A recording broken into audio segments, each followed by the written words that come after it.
खुलुमबाय। गोजोन फुंबिलिनि गाहाम हामलायनायखौ बयनिसिमबो जासिहरनाय थाबाय। दिनै 22 आगस्ट 2023 इं मायथाइनि सानसेनि पान्जाबथियाव थानाय राशिफोरखौ फरायथिंनो लाबाय। मेष राशि, आय गोनां सान, फालांगियाव मुलाम्फा जागोन, नखरा गोजोन जागोन। बृष राशि, गोसोआ गोजोन जागोन, बयजोंबो गोरोबनानै सोलिनो हागोन, साना गाहामैनो बारलांगोन। मिथुन राशि, सुथुरा बांगोन, खैसारि सुबुंनि फाव फान्दायनायाव गोग्लैनो हागौ, सांग्रां थानांगोन।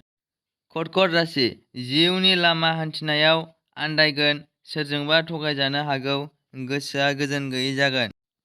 सिंह राशि, समखौ गोजोनै बारहोहरनो हागोन, हाबा हुखाफोरखौ हेंथा गैयाजासे मावफुंनो हागोन, गाहाम सान। कन्या राशि, गुबुनजों मेगन साजागोन, गोसोआव गोजोन गैयै थासारि सोमजिगोन, देहा सावस्रिखौ जोथोन लानांगोन।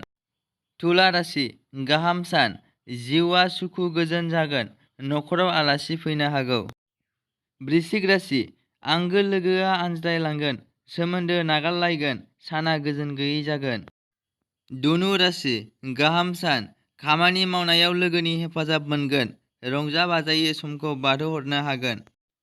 मकर राशि, गोसो थोनाय अनजालिखौ लोगो मोननो हागौ, गोसोआ रंजानायजों बुंफबगोन, रां खरसा जासोगोन।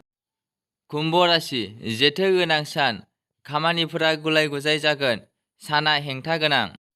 मीन राशि, सांग्रां सोलिनांगोन, सुथुरा बांगोन, खोथा बाथ्राफोरखौ हमथानानै रायज्लायनाया गाहाम।